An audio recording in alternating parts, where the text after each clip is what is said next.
Soda Magazine. Retrouvez toutes nos vidéos sur Instagram. Soda Magazine. Alors, bonjour tout le monde, moi c'est Lorena Marzak, j'ai 22 ans. Je suis née en 1997 à Cracovie, je suis polonaise et je vais vous raconter l'histoire de mon adoption.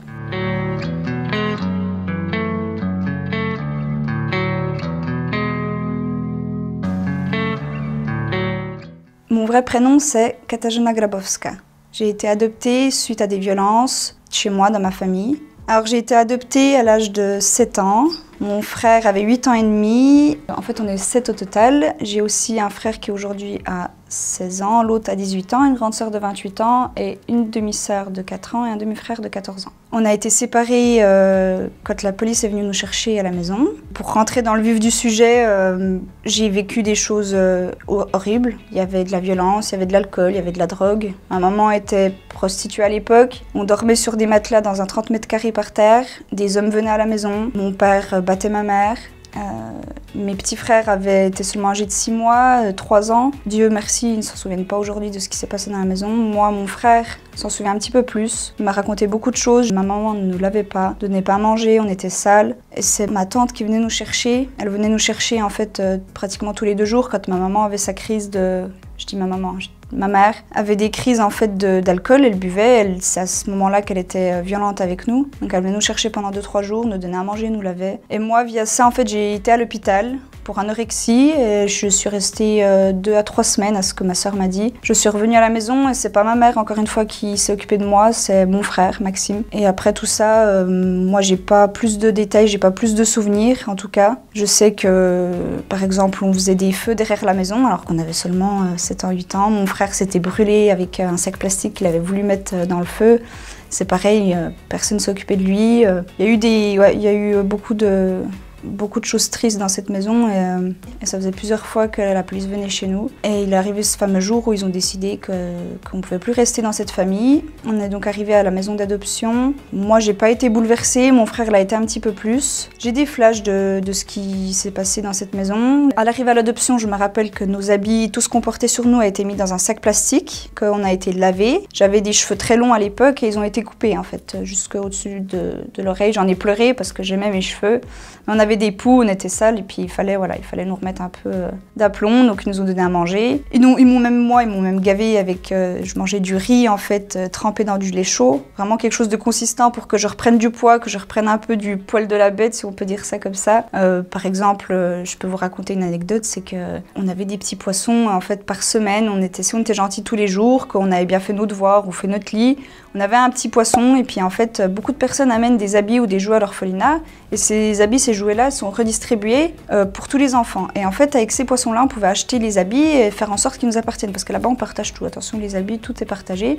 Mais quand on avait acheté avec nos petits poissons à la fin de l'année, notre jean, c'était notre jean, était dans notre placard fermé à clé. Et moi en fait, vu que j'étais pas bien là-bas, je faisais que des conneries, je parlais mal, je criais, je pleurais, je mettais du dentifrice dans les narines des garçons quand ils dormaient parce qu'ils ronflaient, parce qu'on était mélangés par âge, c'était pas par tranche d'âge. Et puis je volais des bonbons, j'étais horrible. Et puis du coup, j'avais pas de poisson. Alors j'avais pris une feuille et j'en avais parlé à mon frère. En plus, j'ai dit je vais faire quelque chose, je vais prendre une feuille. Et c'était des poissons, vous savez, on les dessine comme ça là. Vraiment tout simple à dessiner. Alors j'en ai dessiné une dizaine sur une feuille, je les ai découpés et puis arrivé à la fin de l'année, je suis allée acheter en fait mes jeans, mais j'aimais déjà la mode, les bijoux, les petits bracelets. Et je m'étais acheté mes affaires à moi comme ça. Donc ça c'est une anecdote que j'ai de là-bas. Je sais aussi qu'on était très bien là-bas, on avait une piscine creusée, c'était vraiment un gros orphelinat. Et des familles venaient nous voir en fait le week-end. Donc on vient visiter, on vient voir les enfants, on regarde qui peut nous plaire, c'était un peu des visites qui étaient organisées. Et il y avait une famille d'Anglais qui était venue pour adopter. Ils ont fait connaissance un peu plus avec moi qu'avec mon frère, sachant aussi qu'avant, j'avais mes 2 autres petits frères qui ont été adoptés dans la même maison, mais par une autre famille. Donc ils étaient partis, on était déjà séparés. Il restait que moi et Max. Et du coup, cette famille d'Anglais, ils voulaient m'adopter que moi. Et ils m'amenaient tout le temps des jouets tous les week-ends et à mon frère, il ramenait rien. Et moi, je comprenais qu'il y avait quelque chose qui allait pas, jusqu'au jour où la directrice est venue me voir pour me dire que c'était moi qui voulait pas de garçon, voulait juste une petite fille. Et moi, sachant que j'ai déjà été séparée, même à l'âge de 7 ans, J'avais un peu du jeu en me disant que non, je veux pas être séparée de mon frère, c'est terminé. Si je dois partir, ce sera avec lui. Et c'était pareil pour lui, hein, ceci dit. Et du coup, il arrive un jour où une famille de France, du coup, mon papa, donc actuel adoptif, est français, polonais, ma maman, elle est française. Et ils sont arrivés en fait en Pologne pour adopter parce qu'ils ne pouvaient pas avoir d'enfants. Ils ont fait connaissance avec nous, on a tout de suite accroché et je me rappelle, je les aimais beaucoup parce qu'ils étaient venus avec Tam Tam, c'était le chien de la famille.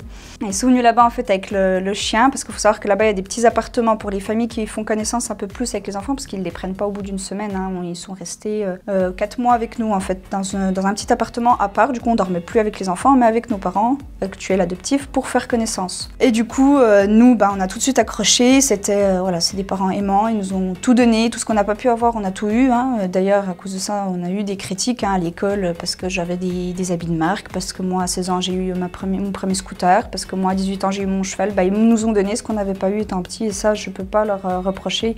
Et certains enfants ne comprenaient pas à l'école d'ailleurs pourquoi ils disaient t'es une bourge, mais non, mes parents faisaient tout ce qu'ils pouvaient pour rattraper ce temps qu'on n'a pas pu avoir étant enfant. Et du coup après on est parti donc en France. On est arrivé en France, on est tout de suite allé chez les grands-parents, du coup les parents de ma maman. On est allé faire, moi j'étais très timide, je parlais pas beaucoup et ça même ma soeur me l'a dit, quand tu étais petite tu ne parlais pas. Et j'ai fait connaissance comme ça. Au début c'était difficile parce qu'il faut s'adapter à une nouvelle vie, il faut se dire que c'est les personnes qui vont s'occuper de toi toute ta vie et il faut accepter. Et j'ai accepté plus facilement que l'orphelinat. Je pense que ça a duré peut-être 1 mois ou 2. Après je sais que j'ai lié une relation que j'ai avec mon papa que je pense que je n'aurais jamais eu avec mon vrai père. C'est vraiment un petit peu moins avec ma maman, mais mon papa, je sais que c'est une relation fusionnelle et c'est comme ça. Ma maman m'a appris le français, on a appris le français en l'espace de 6 mois. Tous les lundis, on allait voir un monsieur qui nous apprenait en fait l'orthographe, tout ça. Et ma maman, elle passait des soirées à nous apprendre le français. Parce que c'est difficile hein, quand on a 6 ans, on arrive dans un nouveau environnement, nouvelle nourriture aussi, parce que je vais vous raconter quelque chose aussi, c'est que je suis allée faire les courses avec mes parents. Les crevettes, ça n'existe pas chez nous. Les escargots, ça n'existe pas. Rien de tout ça n'existe. Et j'ai pris le sac de crevettes parce que j'étais impressionnée de voir qu'on pouvait manger cette sorte de bête. Hein, pour moi, c'était ça. Et en fait, la crevette avait un pic et elle m'a piqué le doigt. Et moi, j'ai cru qu'elle était vivante. J'ai lancé le sac au milieu du magasin. Les crevettes étaient étalées par terre. Donc, ouais, non, donc faut s'adapter. C'était difficile au début, quoi.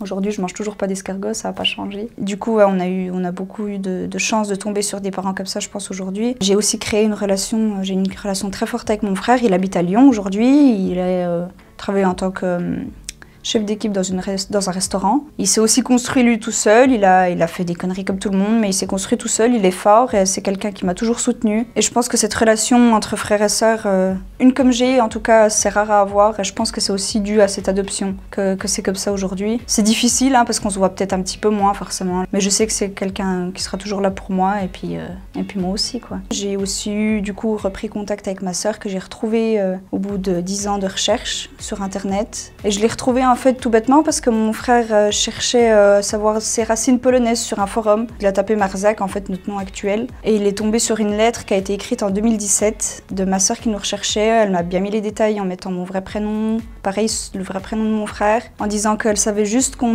s'appelait Marzak aujourd'hui. Et elle a signé de son nom. Moi je l'ai recherché sur Facebook, j'ai envoyé un message en ne savant pas du tout si c'était elle. J'ai juste demandé, j'ai envoyé l'article et j'ai demandé est-ce que c'est toi qui l'as écrit. Elle m'a dit oui. Je pense que sur le moment elle a pas tilté que c'était moi et après je lui ai dit je suis ta sœur. Et c'est là qu'elle m'a mis Kasia. Kasia c'était mon surnom quand j'étais petite en fait, parce que je m'appelle Katarzyna et on me surnommait Kasia. Et j'ai tout de suite reconnu que c'était elle. Forcément ça m'a bouleversée. C'était un dimanche soir, j'étais dans mon lit et ça m'a bouleversée parce que samedi soir j'ai perdu un être cher et je retrouve ma famille. Et je veux juste aussi vous dire que les personnes qui ont perdu quelqu'un ou qui le recherchent, que c'est dur de retrouver quelqu'un parce que les informations ne sont pas faciles à donner. Personne ne veut donner d'informations. Elle m'a recherché, elle a retrouvé le parrain à mon frère, qui a également pas voulu dire où on habitait, alors qu'il savait très bien où on était, ce qui est un peu aussi logique parce que j'étais mineure à cette époque-là. Et on prévoit en fait de se retrouver tous et puis de pouvoir enfin se voir. Je pense que les retrouvailles vont être assez émotives. Au jour d'aujourd'hui, j'ai repris contact avec ma sœur de 28 ans, ma tata,